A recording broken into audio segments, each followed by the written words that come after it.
آج فاطمہ کی کافی عرصے کے بعد اس سے ملاقات ہوئی تھی۔ وہ بہت حسرت اور رشک بھری نگاہوں سے قرۃ العین کی طرف دیکھ رہی تھی۔ قرۃ العین ایک معمولی سی لڑکی تھی، مگر کوئی خاص کشش تھی اس کے چہرے پر، اس کی آنکھوں کے گرد حلقوں میں، جو اسے باقیوں سے ممتاز کرتی تھی۔ کتنی ہی دیر فاطمہ قرۃ العین کی باتیں ایسے ہی ساکت ہو کر سنتی رہتی۔ تمہیں ایسے کیسے جواب مل جاتے ہیں قرۃ؟ وہ بہت حیرانی اور رشک کے ساتھ اس کی طرف کھسکتے ہوئے بولی۔ فاطمہ، جب انسان اللہ تعالیٰ کی طرف دل میں ہدایت کی تڑپ لے کر جاتا ہے نا، اس کی کتاب کو تھام لیتا ہے، اس کی ایک ایک بات پر سچا یقین کر کے اس کی اطاعت کرتا ہے، پھر اس کی زندگی میں ایسے ہی معجزات رونما ہوتے ہیں۔ پھر وہ عرش پر مستوی رب اپنی ان آیات کے ذریعے اپنے اس بندے کو تسلیاں دیتا ہے، سکھاتا ہے، سمجھاتا ہے اور سنبھال لیتا ہے۔ قرۃ العین محبت بھرے لہجے میں اسے بتا رہی تھی کہ اس کی آنکھوں میں ایک نمی سی تیرنے لگی۔ فاطمہ کے رونگٹے کھڑے ہو رہے تھے جب اس کی باتوں کو سن کر اس کے جسم میں ایک لہر سی دوڑ گئی۔ اسے ایک پل کے لیے ایسا لگا جیسے قرۃ العین کی آنکھوں کے گرد دبے حلقے اس کے اپنے رب سے محبت کی علامت تھے۔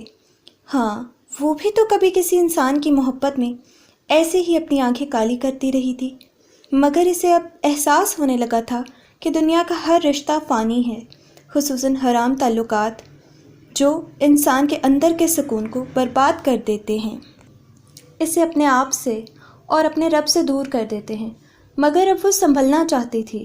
قرۃ، میں ایسا کیا کروں کہ اللہ مجھے بھی ایسی ہی محبت کرے، میں بھی اس کی محبت محسوس کر کے آنسو بہاؤں، مجھے ہر وہ لمحہ محسوس ہو کہ اپنی آیات کے ذریعے میرا رب مجھے جواب دے۔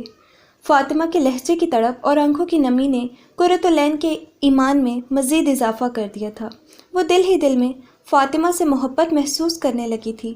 یہی تو اللہ کی خاطر محبت ہے، اس کی محبت پانے کی خاطر محبت۔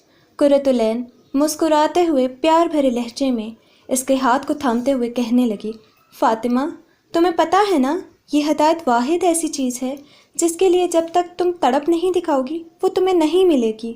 تم اللہ کے آگے سجدے میں گر گڑاؤ کہ اے اللہ، مجھے ہدایت دے دے، مجھے اپنی محبت کے لیے چن لے۔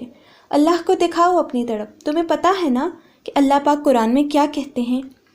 وہ اپنی طرف آنے کا راستہ اسی کو دکھاتا ہے جو اس کی طرف رجوع کرتا ہے۔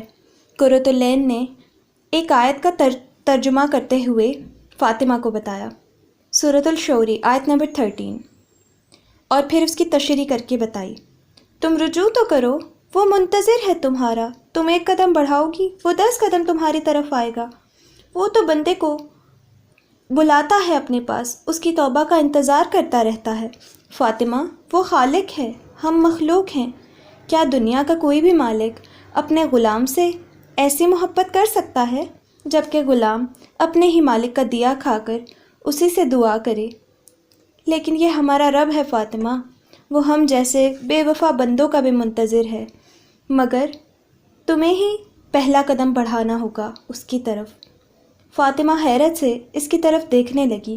اس نے واقعی کبھی نہیں سوچا تھا کہ اللہ، وہ تو اس کی بندی تھی جس کے احسانات پر وہ جی رہی تھی، مگر بدلے میں وہ کیا کر رہی تھی؟ نمازیں؟ کیسی نمازیں؟ کبھی دل کیا تو پڑھ لی، کبھی دل نہ کیا تو چھوڑ دی۔ سب سے ہلکا اس نے نماز ہی کو تو لیا تھا۔ نماز چھوڑنا اس کے لیے اتنا آسان تھا، خواہ بازار جانا ہو، کسی کے گھر جانا ہو، کسی شادی پر جانا ہو، تھوڑی سی تھکاوٹ ہو، موڈ خراب ہو، پسندیدہ ڈرامے کی قسطوں میں محور سب سے پہلے نماز ہی تو چھوڑنے کا خیال آتا تھا۔ آج اسے احساس ہو رہا تھا کہ کیوں ان سب حالات میں وہ کھانا پینا یا سونا، اچھے کپڑے پہننا، وہ یہ سب کیوں نہیں بھولی؟